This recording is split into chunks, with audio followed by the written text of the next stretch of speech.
在两个爷爷的不懈努力下，辉宝终于对窝头脱敏成功了。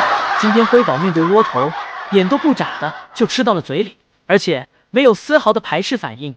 永宽激动坏了，心想见证宝家重要意义时刻，终于不再是江爷爷了，终于也让自己赶上了一件有重要意义的事情。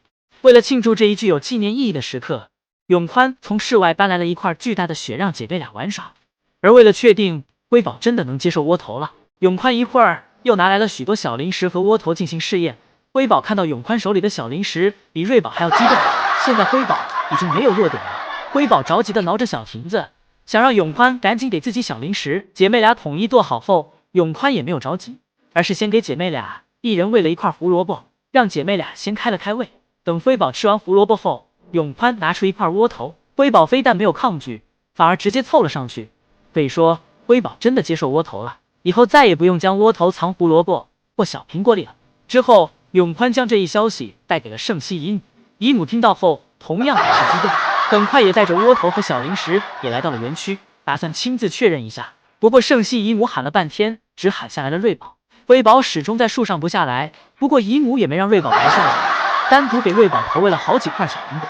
而至于辉宝有没有像永宽说的那般，姨母要等晚上回家偷偷确认了。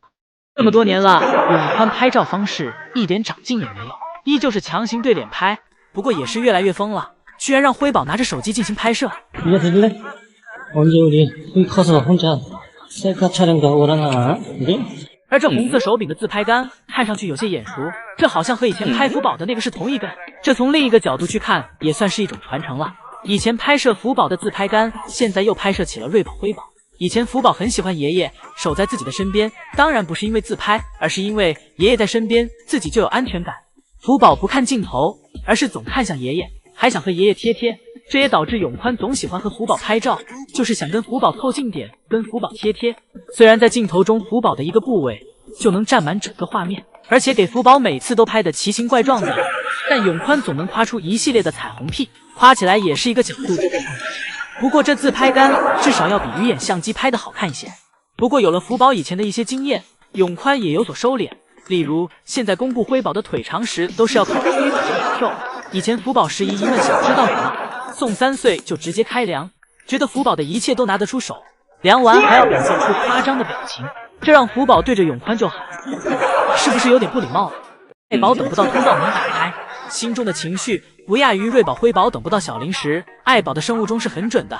今天临近下班点，爱宝来到通道门口前看了一眼，发现奶爸又迟到了。而此时毫不知情的瑞宝正慢悠悠走向小亭子。此时因为没法立刻回家的爱宝一肚子火。爱宝看到瑞宝此时却如此的悠闲，来到小亭子上就给瑞宝压在了身下。爱宝的不满全被瑞宝承受了。爱宝也不抢瑞宝的竹子，就是纯折磨。瑞宝蹬着小脚试图给妈妈推开，但是爱宝在瑞宝面前宛如一座大山，瑞宝这点力气根本踢不动妈妈。爱宝坐了一会儿，再次来到通道门口查看。瑞宝这时悄悄跟在了妈妈身后。瑞宝来到妈妈身边后，坐在门口和妈妈一起等下班。而辉宝这里从开始到现在就一直在树上睡觉。而这时爱宝和瑞宝这里的通道门打开了，母女俩一起回了家。今天又只剩辉宝独自留在了园区。而今天是圣西姨母值班，没有送3岁，圣西姨母今天怕是要加班了。而辉宝不想回家的预兆在下午姨母来园区送胡萝卜时就已经显现了。姨母在园区拿着胡萝卜哄姐妹俩下来，姐妹俩没一个动的。不过好在快下班时瑞宝下来了，这让圣西姨母的搜寻工作还减轻了一些。瑞宝刚铲完青团，永宽就凑了上去，看着瑞宝铲的青团痕迹讲道，这一点和他福宝姐姐很像，都喜欢空降青团，同时还有点丢人。永宽就是宝家的黑粉头子，拍完青团又给姐妹俩拍摄了一组死亡角度的特写，这让辉宝单一个部位就占满了整个屏幕。例如辉宝的永宽是拍了又拍，拍完辉宝永宽又转头拍上了瑞宝。瑞宝那独特的尾巴，尾巴末端的那撮黑色毛发越发茂密，这也成了区分姐妹俩的一个标志。不过这也是永宽对辉宝爱的深沉的表现。不过也还是需要警告一下永宽的，一会儿瑞宝、辉宝出门玩耍，永宽就盯上了瑞宝蹭吊闪的地方，声称瑞宝就是多巴，还总是说瑞宝、辉宝像小狗狗。等着瑞宝、辉宝长大了，永宽就坐等收律师函吧，记得带上这条视频做证据。这周永宽还转达了一个消息，自己的节目到3月份为止将从每周一更改成每2周一更。永宽表示，为填补这中间的空白，将会推出一期新节目。不过具体节目是怎样的，永宽要留点悬念。空军今天又不想回家了，不过今天值班的是永宽。永宽看了前2天将爷爷都没拉着过辉宝的视频，自己也很识趣，不用硬的，只用软的，小苹果一块接着一块投喂。永宽选择用爱感化辉宝。今天辉宝一出门就霸占了小亮台，自福宝走后，辉宝便接替了姐姐的这个位置。每天出门不来树上躺一会儿，辉宝就不得劲儿，就算冻得鼻涕都结冰了也不下去。而瑞宝这里也没闲着，瑞宝着急回家，但又不想空着手回去。瑞宝打包了一根竹子带回去，姐妹俩这里节目频频，轮番整活儿。瑞宝带着竹子回了家，永宽看到辉宝迟迟不想回去，来到园区训辉宝。永宽戴好手套，打算跟辉宝打一场持久战。如果不戴手套，这天气在室外，手稍微举一会儿就会冻僵。永宽先跟辉宝打了一波欲擒故纵，心里想让辉宝下来，但是要表现得不在意。永宽先是给小亭子上的竹子进行了一番收拾，想让辉宝按耐不住后自己下来。但今天辉宝的耐心超乎永宽的预料。之后，永宽从竹子堆里挑出一根竹子，在上面插了一块胡萝卜，试图用胡萝卜引诱辉宝。面对不想下来的辉宝，永宽还能呲着大牙乐。永宽该不会是被冻傻了？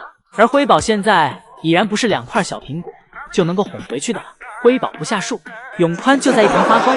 而此时的瑞宝也有点惨，为了能让爱宝拿到胡萝卜，瑞宝被关了起来。直到永宽看到爱宝吃到胡萝卜，才给瑞宝放出来。今天忙着整活的不只有瑞宝、辉宝，圣系姨母这里也有了自己的节目。瑞宝今天出门后就先给自己洗了个澡，然后拖着自己湿淋淋的身子就来找妹妹，想往妹妹身上蹭。此时辉宝身上的水哗哗的往下流，辉宝阻挡着瑞宝，不想让瑞宝上来，防止自己被弄湿身体。今天辉宝成了爱干净的那一个。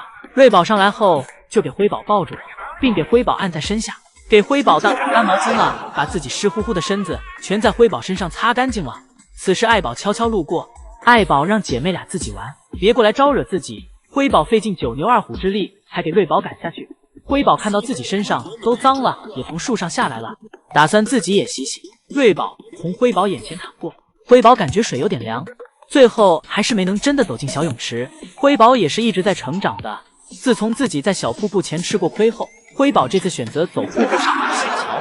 另外，细心的依依可以看到，瑞宝屁股上那标志性的一撮黑色的毛已经掉了。掉了那撮黑色的毛后，瑞宝的性格都变了，变得比辉宝还要调皮了。辉宝今天在瑞宝面前都变得文静了，而爱宝就完全放弃了带孩子这件事情。看到通道门打开，爱宝就回去了，辉宝紧跟其后。瑞宝这里还在犹豫，或许是想给自己的皮套晒干。这时爷爷在通道门口喊自己可以帮瑞宝擦干净。瑞宝听到后立马从树上下来跑向爷爷。而与此同时，圣系姨母正在乐宝的园区忙碌着什么，手里既有竹子又有小零食。圣系姨母在乐宝园区不断装饰着，仅仅一块窝头都不知道该怎么放。而作为宝家最敏感的乐宝进门后，一下就发现了自己园区的不同。乐宝仔细观赏了一下，不过没有太久，然后拿着自己的窝头和竹子就去到了小亭子上。乐宝表示今天的窝头有点美味啊。果然，浪漫对男人来说根本不值一提。